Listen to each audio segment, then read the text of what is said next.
तुलना के खेल में मत उलझो, क्योंकि इस खेल का कोई अंत नहीं है। जहाँ तुलना की शुरुआत होती है वहीं आनंद और अपनापन खत्म हो जाता है।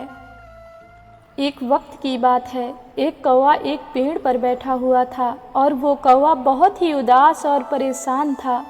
उस पेड़ पर बैठकर वह रो रहा था। पेड़ के नीचे एक बुजुर्ग बैठे हुए थे। जब उन्होंने उस कौवे को देखा तो उससे पूछा, तू रो क्यों रहा है? कौवे ने कहा कि मैं अपने इस काले रंग से और बेसुरी आवाज़ से बहुत परेशान हूँ। जिसके भी घर के सामने बैठता हूँ वह लोग मुझे उड़ा देते हैं। मुझे कोई पसंद नहीं करता है। तभी उन बुजुर्ग ने कौवे से पूछा, फिर तू क्या बनना चाहता है? बोल, मैं तुझे आज वो बना दूंगा। कौवे को लगा कि ज़रूर यह कोई ज्ञानी बुजुर्ग हैं। आज मैं इनको जो बोलूँगा ये मुझे वैसे ही बना देंगे। कौवे ने कहा, आप मुझे हंस बना दीजिए, मैं उसके जैसे बनना चाहता हूँ। कितना सफ़ेद और चमकदार होता है। ये सुनने के बाद बुजुर्ग ने कहा, मैं तुझे हंस तो बना दूँगा, लेकिन शर्त ये है कि तू पहले एक बार हंस से मिल कर आ। अब कौवा खुशी खुशी हंस के पास जाता है और उसे कहता है कि हंस, तू कितना खुशनसीब है, तू कितना सफ़ेद और चमकदार है, तू तो बहुत खुश रहता होगा। हंस ने कौवे से कहा कि तुझे ये किसने कहा कि मैं खुश हूँ? कौवा ये सुनने के बाद हैरान हो गया। हंस ने कौवे से कहा कि सफ़ेद कलर भी कोई कलर है। जब भी पानी में तैरता हूँ तो इस सफ़ेद कलर की वजह से दूर से किसी को नज़र भी नहीं आता हूँ। कौवे ने उससे कहा, अगर तेरी ज़िंदगी इतनी ख़राब है तो फिर तू क्या बनना चाहता है? हंस ने कहा, अगर मुझे मौका मिले तो मैं तो मिट्ठू की तरह बनना चाहता हूँ। कितना मस्त हरे कलर का होता है, ऊपर से उसकी चोंच लाल कलर की होती है और वह सभी से बातें करता है। कौवा और हंस दोनों भी मिट्ठू को ढूंढने निकले। 3-4 चक्कर लगाने के बाद उन्होंने मिट्ठू को एक पेड़ पर बैठा हुआ देखा। ये दोनों भी उसके पास गए और उसे कहने लगे कि मिट्ठू भाई, तेरी ज़िंदगी तो मस्त है यार, तू अपनी ज़िंदगी में बहुत खुश रहता होगा। मिट्ठू ने उन दोनों से कहा, तुम्हें ये किसने कहा कि मैं अपनी ज़िंदगी में खुश रहता हूँ? कौवे ने कहा, तुम्हें क्या प्रॉब्लम है? मिट्ठू ने कहा, ये भी कोई रंग है? हरा कलर पेड़ों के कलर में मिल जाता है। तुमने 3 चक्कर लगाए मुझे ढूंढने के लिए, मैं तुम्हें इन पेड़ों के बीच में नहीं दिखा। अब कौवे ने उससे कहा, फिर तू किसके जैसे बनना चाहता है?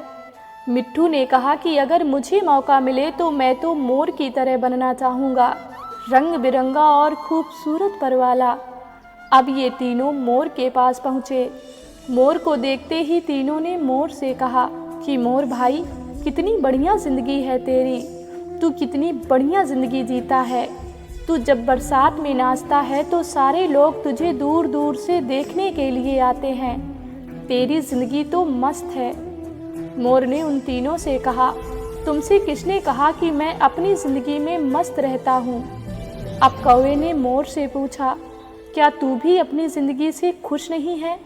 अब तुझे क्या प्रॉब्लम है? तभी मोर ने कहा, अब ध्यान से इस आवाज़ को सुनो जो धीरे धीरे हमारी तरफ बढ़ रही है। कौवे ने कहा, ये आवाज़ किसकी है? मोर बोला, शिकारी की।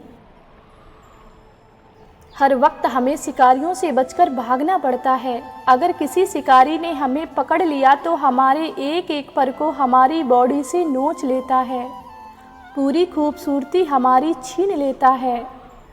फिर कौवे ने मोर से कहा, फिर तू किसके जैसे बनना चाहता है? मोर ने कौवे की तरफ देखकर कहा कि मैं तेरे जैसा बनना चाहता हूँ। तुझे किसी बात की टेंशन ही नहीं है, जहाँ मर्जी चाहे उड़ सकता है, जिस दिशा में चाहे जा सकता है।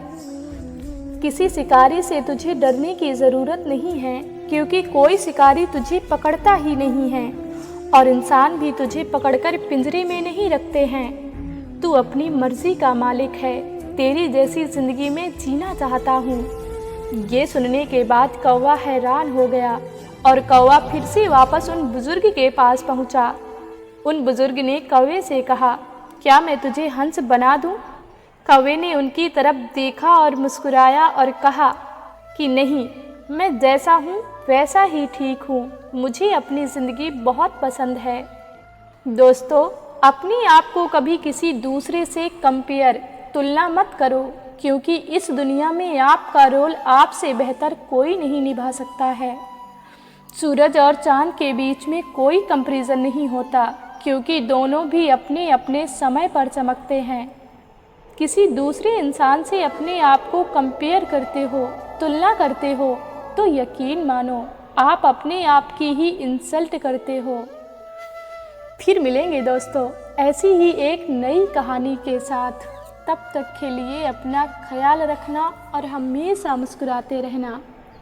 और यदि वीडियो पसंद आई हो तो प्लीज़ वीडियो को लाइक, शेयर और हमारे चैनल को सब्सक्राइब ज़रूर कर देना।